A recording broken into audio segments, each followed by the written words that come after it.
in-depth interaction between Aunt Lydia and Serena, it's clear that Aunt Lydia is still grasping at straws, trying to find somebody who will help her, and trying to understand why the handmaids are ending up at Jezebel's and other dark places, instead of becoming the respected members of society that she was once promised they would be. Serena challenges her beliefs, and Aunt Lydia points out that Serena was rather pious before her travels to Canada. I mean, they are literally pointing fingers at each other, calling out how each of them contributed to the suffering of the handmaids. But it's clear they've both had the veil lifted on Gilead's ways, and in their own weird, complicated ways, they're trying to make it better.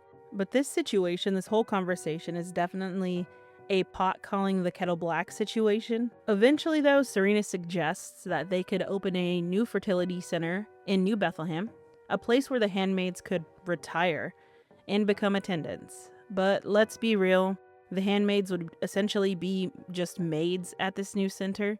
This seems, though, to appease Aunt Lydia, who even refers to it as a divine calling. And I have to point out, while Serena seems like she's reaching for redemption, her use of the term brand when referring to the handmaids in this conversation is not great. It's very dehumanizing, and it's exactly the kind of language that's been used to strip these women of their identity from the start. Their conversation gets interrupted by a flower delivery from Commander Wharton. Aunt Lydia encourages the potential union, clearly seeing it as a way to gain more influence and maybe start shifting things from the inside. She makes a comment about another dance, referring both to the literal dance she saw between Serena and Wharton, and possibly to the world of Jane Austen, which Serena then references directly.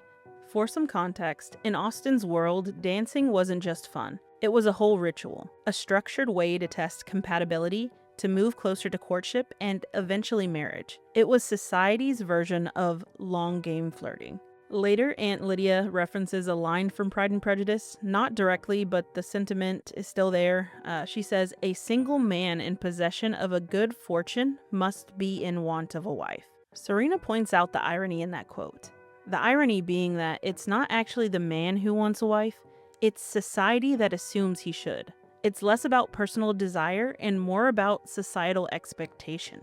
And it highlights how women's futures were often tied to locking down the right man for financial and social survival. Austen was making fun of how transactional and performative the whole marriage system was. So when Serena brings up that irony in Gilead, where a woman's worth is still entirely based on her ability to marry and bear children, it hits different. She's drawing a line from the past to the present, showing how that same old patriarchal logic just keeps getting repackaged,